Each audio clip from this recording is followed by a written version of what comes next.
ये सावरे सरकार की जय, बोलिए लखदाता की जय। जय जय श्री राधे, जय जय श्री राधे, जय जय श्री राधे। बोलिए वृंदावन बिहारी लाल की जय।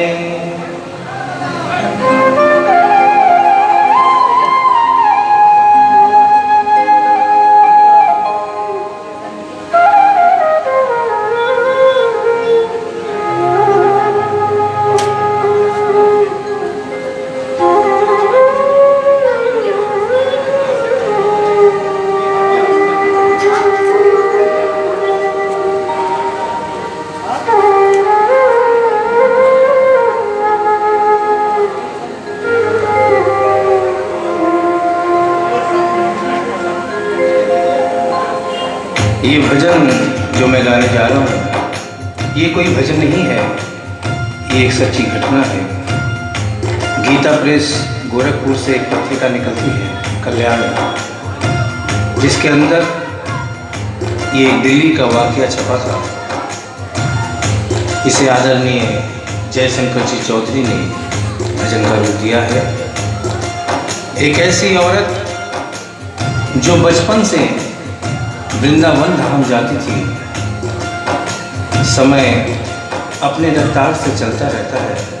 समय गुजरता गया, वो बड़ी हो गई, विवाह के योग्य हो गई, उसका विवाह हो गया, लेकिन वृंदावन धाम जाना नहीं छोड़ा।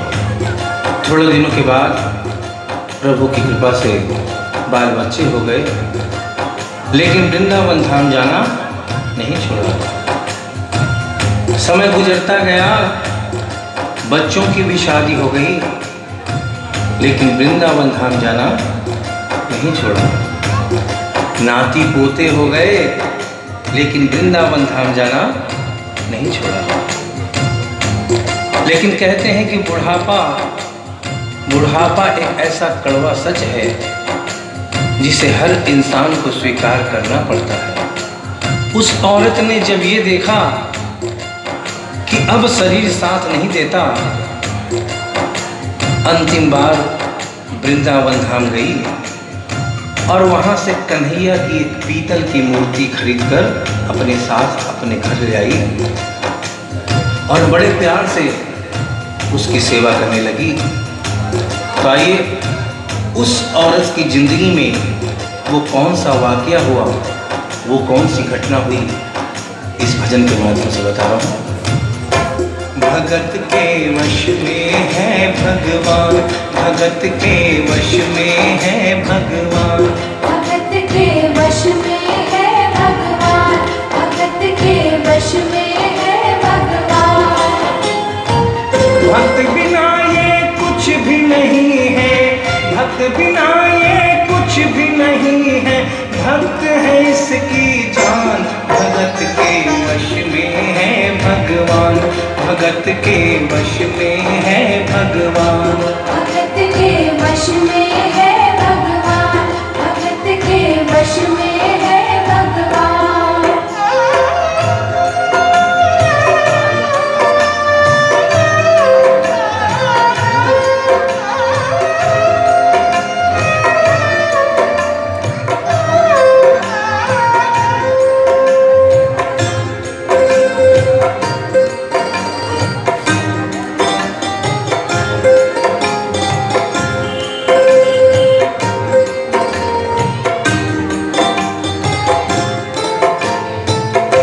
भगत मुरली वाले की रोज वृंदावन डोले, कृष्ण को लल्ला समझे, कृष्ण को लल्ला बोले, कृष्ण को लल्ला समझे, कृष्ण को लल्ला बोले। श्याम के प्यार में पागल हुई वो श्याम दीवानी, अगर भजनों में लागे छोड़ दे दाना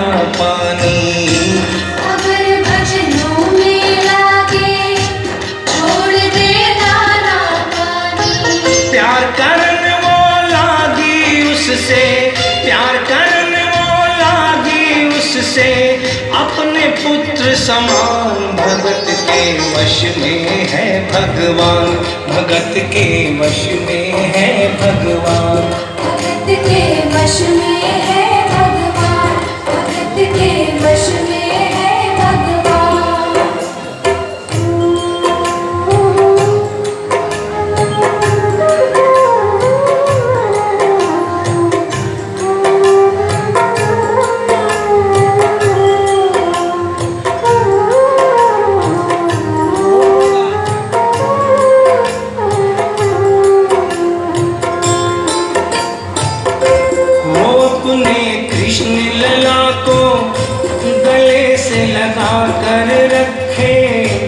हमेशा सजा कर रखे, लाड लड़ा कर रखे, हमेशा सजा कर रखे, लाड लड़ा कर रखे।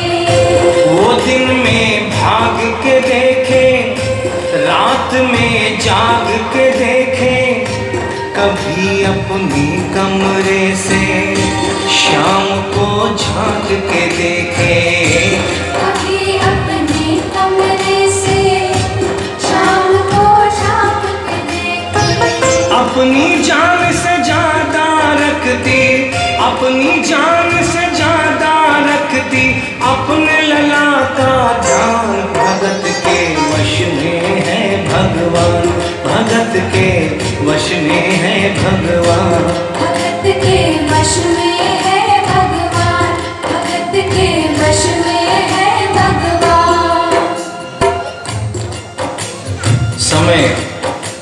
समय अपनी गति से चलता रहता है। थोड़े दिनों के बाद घर में जन्माष्टमी का त्योहार आया। उस दिन संयोगवश उस औरत की तबीयत बहुत ज़्यादा खराब थी। वो अपने बिस्तर से उठ भी नहीं पा रही थी। उसने अपनी बहू को आवाज़ देकर कहा कि बेटा आज जन्माष्टमी है, आज जन्माष्टमी है, आज मेरे कन्हैया को नहला धुलाकर, उसे चंदन का लेप लगाकर, उसे सुंदर वस्त्र पहनाकर पालने में बिठा दो। बहू जो कि एक जरूरी काम कर रही थी कंप्यूटर पे, उसने कहा कि माँ अभी थोड़ा वक्त लगेगा, अभी मैं एक बहुत जरूरी काम कर रही हूँ, जब 2-3 घंटे के बाद ये काम खत्म हो जाएगा तब तेरा जो काम है वो होगा। उस औरत ने कहा कि भाई मेरे घर में हमेशा से सबसे पहला काम मेरे कन्हैया का, मेरे लल्ला का होता हुआ आया है, और आज भी सबसे पहला काम मेरे कन्हैया का होगा।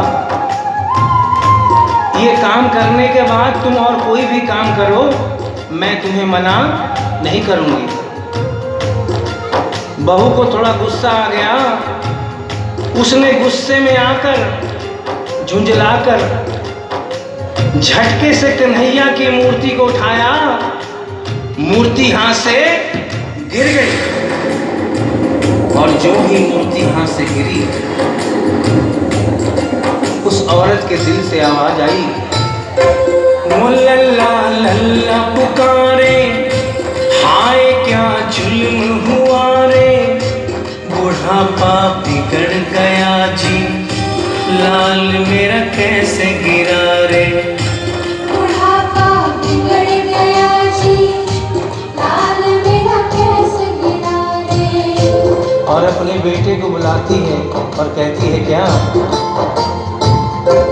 जाओ डॉक्टर को लाओ, लाल का हाल दिखाओ, अगर इसको कुछ हो गया मुझे भी मार गिराओ, अगर इसको कुछ हो गया मुझे भी मार गिराओ।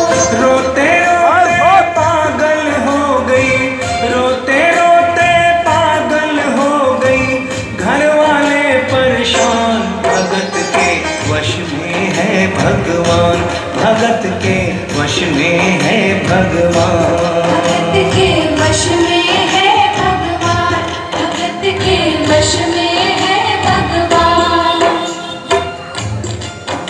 उसके बेटे ने लाख समझाने की चेष्टा की कि माँ ये पीतल की मूर्ति है, माँ ये पीतल की मूर्ति है, इसे गिरने से कोई चोट नहीं लगती। लेकिन वो एक ही रटन लगा के रखी थी कि किसी डॉक्टर को बुलाओ और मेरे कन्हैया को दिखाओ। हल्ला गुल्ला सुनकर पड़ोसी जमा हो गए। पड़ोसियों ने पूछा, भाई क्या बात है? लड़के ने कहा कि मेरी माँ पागल हो गई है, मेरी माँ पागल हो गई है। अरे पीतल की मूर्ति जमीन पे गिरी है तो कहती है कि डॉक्टर को बुलाओ। उन्हीं पड़ोसियों में एक बुजुर्ग आदमी थे। उन्होंने उसके बेटे को एक तरफ बुलाया और कहा कि बेटा क्यों झमेला करता है? अरे मोहल्ले में इतने सारे डॉक्टर हैं, किसी को बुला के ले आ, वो आके देख लेगा और कह देगा तेरा लल्ला ठीक है, तेरी माँ शांत हो जाएगी। लड़के के भी समझ में बात आ गई। मोहल्ले में गया, बहुत से डॉक्टरों की मिन्नत की, लेकिन कोई भी डॉक्टर ये केस लेने को तैयार नहीं हुआ। बड़े मुश्किल से एक डॉक्टर को राजी किया और कहा कि डॉक्टर साहब मैं आपको दुगनी तिगुनी फीस दूंगा, सिर्फ एक बार मेरे घर चल चलो और मेरी माँ से सिर्फ इतना कह देना कि तेरा लल्ला ठीक है। डॉक्टर भी लालच में आ गया, अपना ब्रीफ केस उठाया और उसके साथ उसके घर चला गया। और क्या हुआ? नबज को टटोल के बोले ये तेरा